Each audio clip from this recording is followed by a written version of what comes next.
If you're shopping around for the best sub $100, £100, €100 headset for your gaming rig, for your Xbox, for your PlayStation, your handheld gaming devices, or even just for your phone, then the Rig 600 Pro HS from Nacon might be exactly what you're looking for. It has outstanding specs and features at this price point that I've not seen before on similarly priced gaming headphones. There are two different versions of this, the PlayStation version, which is the one I have here, and there's also an Xbox version, both of which support dual connectivity over 2.4 gigahertz and also Bluetooth 5.1. Battery life on these is up to 18 hours using the dongle and 24 hours with Bluetooth. Okay, are you ready for the unboxing? Let me show you a magic trick.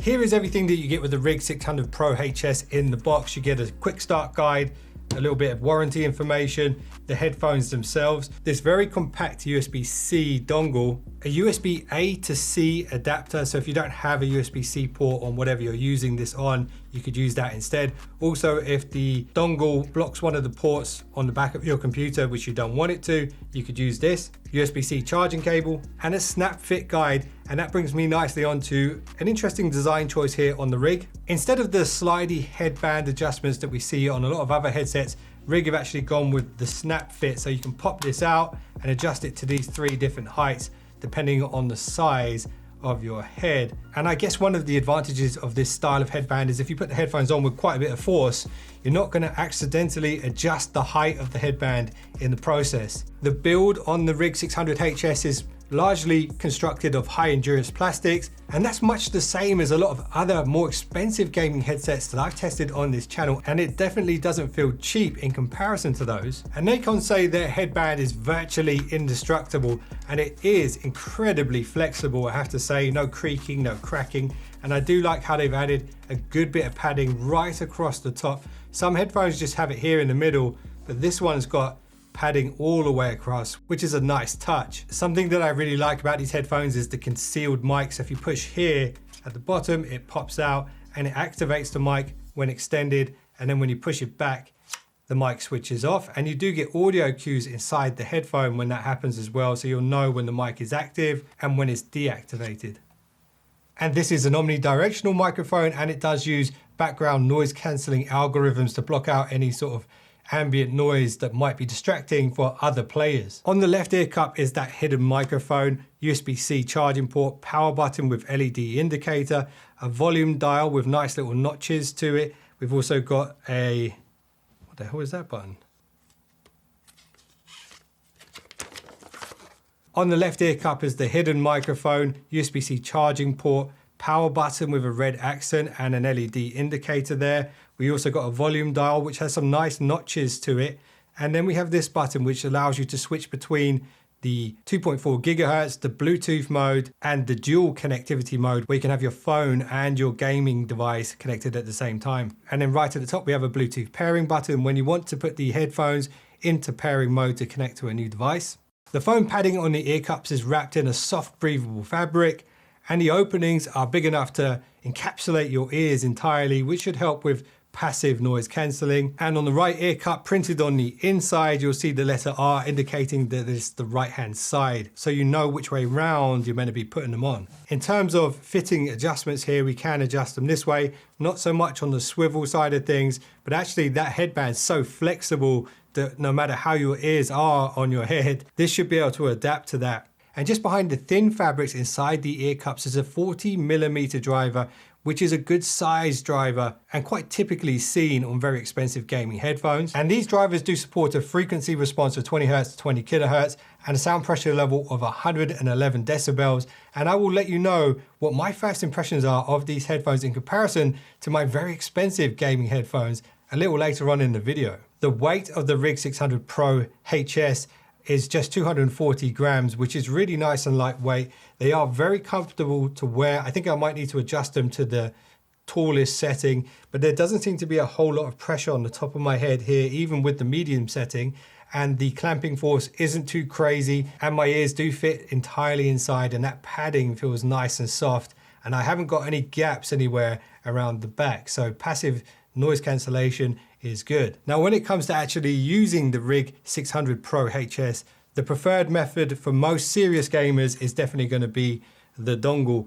And one of the great things about this dongle is the way that it's designed is if you plug it in a PlayStation this way, it won't block the other USB-A port. And also this will give you the maximum bandwidth and the lowest latency, especially in comparison to Bluetooth. But the great thing about these headphones is Bluetooth is always an option. So for less serious gamers or less serious games where lag doesn't matter as much as it does with games like Call of Duty, for example, you could pair these headphones to pretty much any Bluetooth device and get really good sound quality out of them. And while we're talking about Bluetooth, let me show you the app, because with the app, you can actually have this connected at all times to the headphones, even when you're connected via 2.4 gigahertz to a PC or games console or whatever. And you can use this as a kind of companion app alongside your game. So let me show you what you got here within the app. It's good to see that updates are immediately available on these headphones. So this means Nacon can tweak and improve the product over time with software. When you go into customization, you can adjust the microphone gain,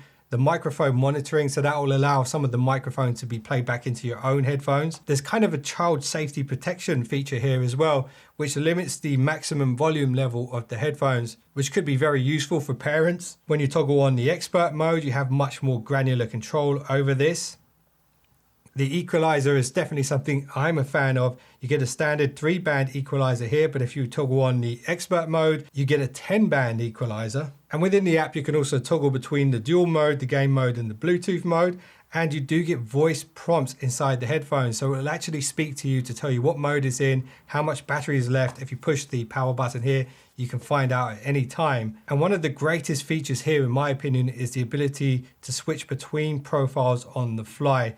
And you can even choose between the presets that Nacon have dialed in themselves. So this means mid-game you can make adjustments to the sound coming through the headphones without having to exit the game, go into your settings, play around with those. You've already done the work in advance here on the app, and you can literally just pull your phone out of your pocket and switch at any time, or just leave it on your desk or your sofa next to you and switch between them whenever the time comes. And for me, this is a really clever addition from Nacon. And it's definitely one of the standout features here on these headphones. We don't even see this on much more expensive gaming headphones right now. So my first impressions of these so far, considering the features and the design and the build quality and even the comfort, is they're definitely worth the money. But how do they sound? Okay, so the first thing I need to do here is adjust the height to the maximum on both sides, which is nice and easy to do. And straight away, I noticed the pressure on the top of my head is minimized. These feel super comfy, super lightweight, which is what you want for gaming headphones. The other thing I probably need to do is familiarize myself as to where the buttons are without looking. And if you tap the power button, it tells you what mode it's in and how much battery is left in the headphones. And originally I did set this up with my iPhone, but now I'm going to connect it to an Android phone. There is no PC software, but you could make a good case that this is actually way less disruptive to your gameplay than going into the settings on a PC and adjusting headphones that way. Unless you have dual monitors, in which case you could have that on the second monitor all the time. But I really do feel like this might be a better implementation, because you can answer phone calls when they come through whilst gaming if you want to as well. Whereas that's something you can't really do with the PC software. And regardless of how good these headphones are, I'm probably going to get my ass kicked because I haven't unlocked any attachments for any guns. And I've barely played this game at this point. Okay, so my first impression straight away is really good left and right separation, as you would expect from headphones. But it does have this kind of very airy quality to it. Good bass as well. Well, not too sharp on the high end frequencies. There's some glass breaking just then that sounded pretty crisp. There's a good amount of bass, and you can sort of sense the distance of the sound pretty well with these. Something that I like about these is that when explosions go off and the bass kicks in, it doesn't blow your ears off and make you jump out of your skin. And I'm just using the default EQ at this point. I'm not adjusting it for FPS or anything. I'm assuming that will just boost up the high-end frequencies so you can hear a bit more footsteps and things like that. But as standard, I'm getting that kind of advantage anyway. I really feel like the footsteps are so present in this game. It's definitely a massive advantage over just using your TV speakers or surround sound. One of the things that really stands out to me about these headphones is the high frequencies and the details and the high frequencies. The bass isn't the heaviest that I've heard from gaming headphones, but Bass can often be distracting when it comes to gameplay. I'm impressed. At this price point, these sound fantastic. Yeah, these are very good headphones and definitely worth the asking price. I do believe these retail in the UK for £87, and I have tested £50 gaming headphones and these are twice as good as those. And then when you add on the software features on the app, these might be the value champ when it comes to gaming headphones. So I hope you guys have enjoyed this video. If you did, don't forget to give it a thumbs up and subscribe. And if you've just done that, you're now one of the finest subscribers known to man. I'll see you in the next one. Don't be late.